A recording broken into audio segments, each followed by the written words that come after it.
یعنی اللہ کے ذکر سے بڑھ کر کوئی علاج نہیں ہے. اور ذکر کی برکت سن لیں.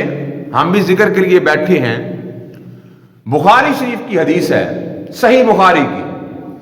حضور علیہ الصلوۃ والسلام نے ارشاد فرمایا اللہ رب العزت کے کچھ موبائل فرشتے ہیں جو حرکت کرتے رہتے ہیں، جو زمین پر گردش کرتے رہتے ہیں اور ایسی جگہوں کو تلاش کرتے ہیں جہاں اللہ کا ذکر ہو رہا ہوتا ہے.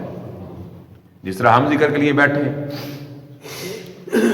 تو جب ان کو کوئی ایسی جگہ مل جاتی ہے جہاں اللہ کا ذکر ہو رہا ہو تو وہ اللہ کے موبائل فرشتے بھی ان ذکر کرنے والوں کے ساتھ بیٹھ جاتے ہیں.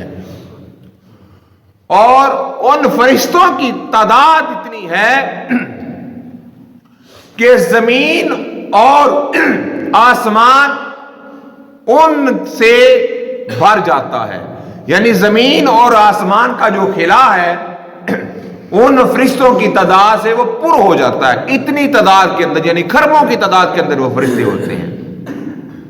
یعنی اللہ کے حبیب نے فرمایا کہ اللہ کے جو موبائل فرشتے ہیں وہ زمین پر گردش کرتے ہیں اور ایسی جگہوں کو تلاش کرتے ہیں جہاں اللہ رب العزت کا ذکر ہو رہا ہوتا ہے. جب ان کو ایسی جگہ مل جاتی ہے تو وہ اس ذکر کی محفل کے اندر ان ذکر کرنے والوں کے ساتھ شامل ہو جاتے ہیں، بیٹھ جاتے ہیں.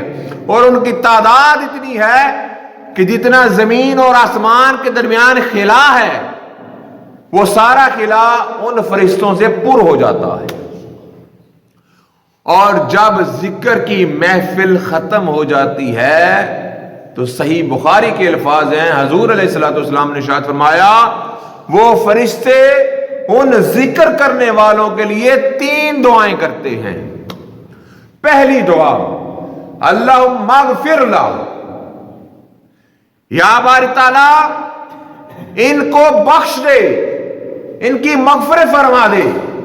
دوسری دعا اللہم تب علیہ، یا باری تعالی ان کی توبہ کو قبول کر لے.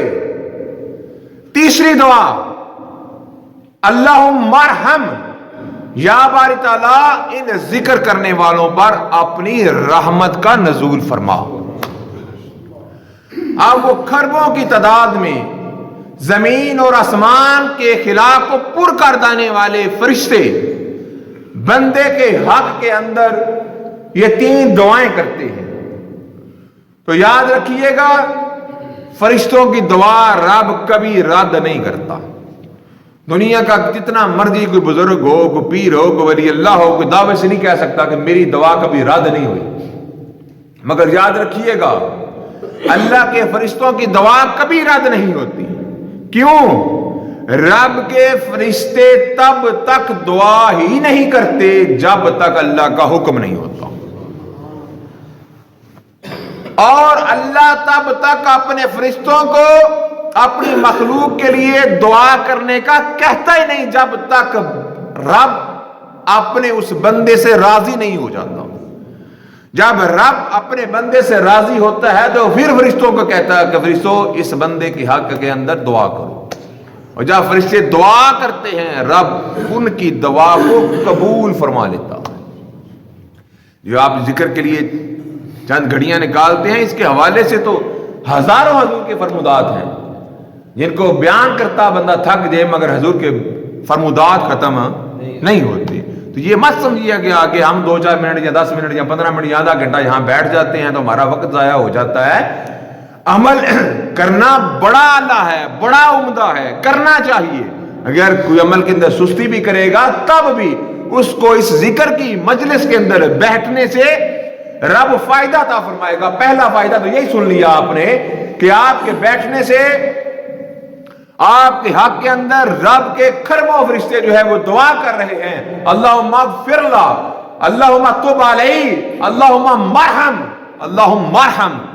تو یہ دعائیں آپ کے حق کے اندر ہو رہی ہیں. اللہ رب العزت آپ کو معاف کر رہا ہے، آپ پر رحم کر رہا ہے، آپ کی توبہ کو قبول کر رہا ہے، آپ کے درجات کو بلند کر رہا ہے، آپ کی نیکیوں کے اندر اضافہ ہو رہا ہے، آپ کے گناہوں کے اندر کمی ہو رہی ہے، آپ کے رزق کے اندر، علم کے اندر، عمل کے اندر، گھر بار کے اندر، کاروبار کے اندر اللہ رب العزت خیر و برکت نازل فرما رہا ہے. اس سے بڑا اجر اور فائدہ اور کیا ہو سکتا ہے؟ یہ وقت بعض احباب نے یہاں سے جا کر بستروں میں جانا ہوتا ہے، سونا ہوتا ہے، 8 بجے 9 بجے 10 بجے ڈیوٹی پہ جانا ہوتا ہے، لیکن وہ اگر آرام کے اندر خلل ڈال کر چند گھڑیاں یہاں بیٹھ جاتے ہیں تو ان کا بیٹھنا کبھی رائے گاں نہیں کرتا.